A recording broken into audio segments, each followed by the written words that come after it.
خواہشات نفس سے بچا کے رکھتا ہے تو جنت ہی اس کا ٹھکانہ بن جاتی ہے۔ اے مسلمانوں، آج کے دور میں مسلمانوں کو یا سارے لوگوں کو ایک ایسی ترقی کا سامنا ہے، ایسی ترقی دیکھ رہے ہیں جو ہر میدان میں ہمیں نظر آ رہے ہیں، جو جدید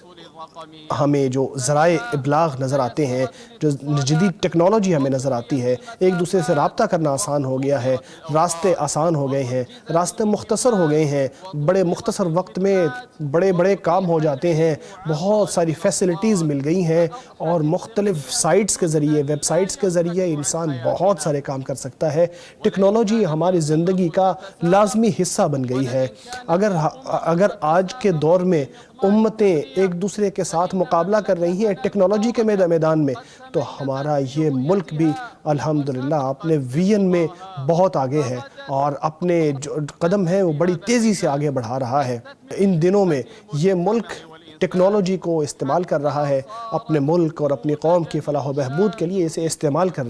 رہا ہے، یہاں تک کہ یہ ایسا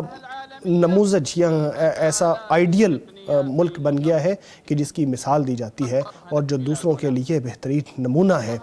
ہمارا یہ ملک یہ ظاہر کر رہا ہے کہ جو ترقی ہے وہ اسلام کے مبادئ کے ساتھ ٹکراتا نہیں ہے، بلکہ یہ ساری ترقی اس کی بنیاد کے اوپر ہو سکتی ہے۔ یہ ترقی بھی کر رہا ہے مگر اپنی اصل جڑ سے جڑا ہوا بھی ہے، یہ آگے بھی بڑھ رہا ہے لیکن اپنے جو اصول ہیں ان کے اوپر قائم بھی ہے۔ یہ بہت بڑی نعمت ہے اللہ تبارک و تعالیٰ سے، یہ اللہ تبارک و تعالیٰ کی مہربانی ہے جس کے اوپر ہمیں لازمی طور پر اللہ کی حمد و ثنا بیان کرنی چاہیے اور اللہ کا شکر ادا کرنا چاہیے کہ اللہ نے ہمارے لیے یہ ذرائع آسان بنا دیے ہیں اور آسانی کے راستے ہمارے لیے کھول دیے ہیں، اور ہماری قیادت کو توفیق عطا فرمائی ہے کہ ان کو بڑھاتے جائیں اور ان کو ہماری خدمت کے لیے مسخر کریں۔ یہ نعمت ایسی ہے جو بہت عظیم اور دنیا کے اندر تمکین فی الارض کا بہت بڑا مظہر ہے، لیکن اگر اسی ٹیکنالوجی کو غلط جگہ پہ استعمال کیا جائے تو یہ بلا بن جاتی ہے، یہ مصیبت بن جاتی ہے۔ ٹیکنالوجی جب اپنا صحیح راستہ کھو دیتی ہے تو یہ ایک مصیبت بن جاتی ہے، ایسی چیز بن جاتی ہے جس کی وجہ سے یہ وسائل یا یہ ذرائع جو ہے یہ برائی کی طرف لے جانے والے ہو جاتے ہیں۔ اسی حوالے سے میں بات کروں گا اور کہوں گا کہ کچھ ایسے لوگ سامنے آئے ہیں جو اس حوالے سے بہت بڑی بیماری کا شکار ہو گئے ہیں۔ یہ بیماری سوشل میڈیا کے ساتھ اس طرح جڑ جانا کہ اس کو نشے کے طور پر استعمال کرنا شروع کر دینا، ایڈکٹ ہو جانا اس کا۔ بچے بھی اس کو استعمال کرتے ہیں، بڑے بھی اس کو استعمال کرتے ہیں۔ یہ ترقی کا راستہ ہے لیکن بہت سارے لوگوں نے اس کو تنزلی کے لیے استعمال کرنا شروع کر دیے ہیں۔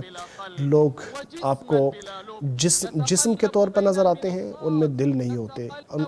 ان میں آپ کو شکل نظر آتی ہیں، ان کے دماغ نظر نہیں آتی۔ وہ ہر طرح کی چیزیں دیکھتے چلے جاتی ہیں، ایک سائٹ سے دوسری سائٹ تک جاتے ہیں، ایک اپلیکیشن سے دوسری اپلیکیشن تک، ایک شارٹ سے دوسری شارٹ تک، اور مختلف چیزیں دیکھتے چلے جاتے ہیں۔ ان کو کچھ احساس نہیں ہوتا کہ کیا دیکھ رہے ہیں، کیا کر رہے ہیں۔ یہ ایسا بڑا فتنہ ہے کہ جسے دیکھ کر انسان بغیر کسی ہدف کے دائیں بائیں ہوتا رہتا ہے، بالکل یوں جیسے کوئی اندھا دائیں بائیں جاتا ہے، جیسے کوئی شخص اپنے راستے کو چھوڑ دیتا ہے، وہ اپنی سواری کو بھی تنگ کرتا ہے، محنت بھی کرتا ہے لیکن کسی راستے پر پہنچ بھی نہیں سکتا۔ کتنی عمریں اس طرح ضائع ہو جاتی ہیں، ان میں کوئی فائدہ نہیں ہوتا، اس طرح سارا وقت بھی ان کا ضائع ہو جاتا ہے۔ ابن عباس رضی اللہ تعالیٰ عنہ کی یہ بات یاد رکھنی چاہیے کہ آپ صلی اللہ علیہ وسلم نے فرمایا دو نعمتیں ایسی ہیں کہ جن میں اکثر لوگ دھوکے کا شکار ہیں، ایک تو صحت ہے اور ایک فراغت ہے۔ ابن قیم علیہ رحمۃ اللہ اس حوالے سے فرماتے ہیں کہ وقت کو ضائع کرنا موت سے بڑی مصیبت ہے۔ کیونکہ موت تو دنیا سے آپ کو دور کر دیتا ہے، اس کے بعد آپ کا وقت ضائع نہیں ہوتا، لیکن جو وقت کو ضائع کرنا ہے اس کے ساتھ انسان آخرت سے اور اللہ سے تعلق سے محروم ہو جاتا ہے۔ آپ کا نفس اگر اللہ کی فرمانبرداری میں مشغول نہیں ہوگا تو پھر وہ برائیوں میں ضرور خود بخود لگ جائے گا۔ لوگ آج کے دور میں بہت ساری چیزیں دیکھنے لگتے ہیں، اور جو مختلف سائٹس ہیں جن کے اندر بڑے بڑے بینرز لگے ہوتے ہیں، جن کے اندر بہت ساری دیکھنے میں حسین چیزیں ہوتی ہیں، انہی کے اندر لگے رہتے ہیں۔ اس سے بھی بری چیز ایک اور ہے کہ بہت سارے لوگ ایسے ہیں کہ جو دوسروں کی زندگی کو دیکھتے رہتے ہیں اور اپنی زندگی کو بھول جاتے ہیں۔ صبح و شام ان کا یہی کام ہوتا ہے کہ یہ دیکھیں اس نے کیا کیا ہے، یہ کیسے اٹھا ہے، یہ کیسے سویا ہے۔ شریعت نے اس حوالے سے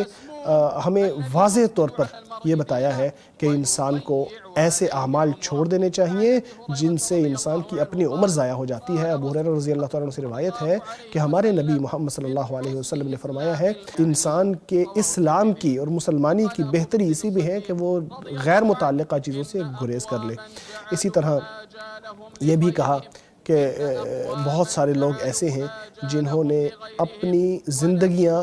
دوسروں کے لیے جینا شروع کر دیے ہیں۔ میں آپ کو منع کرتا ہوں، آپ ان جیسے کبھی نہ بننا۔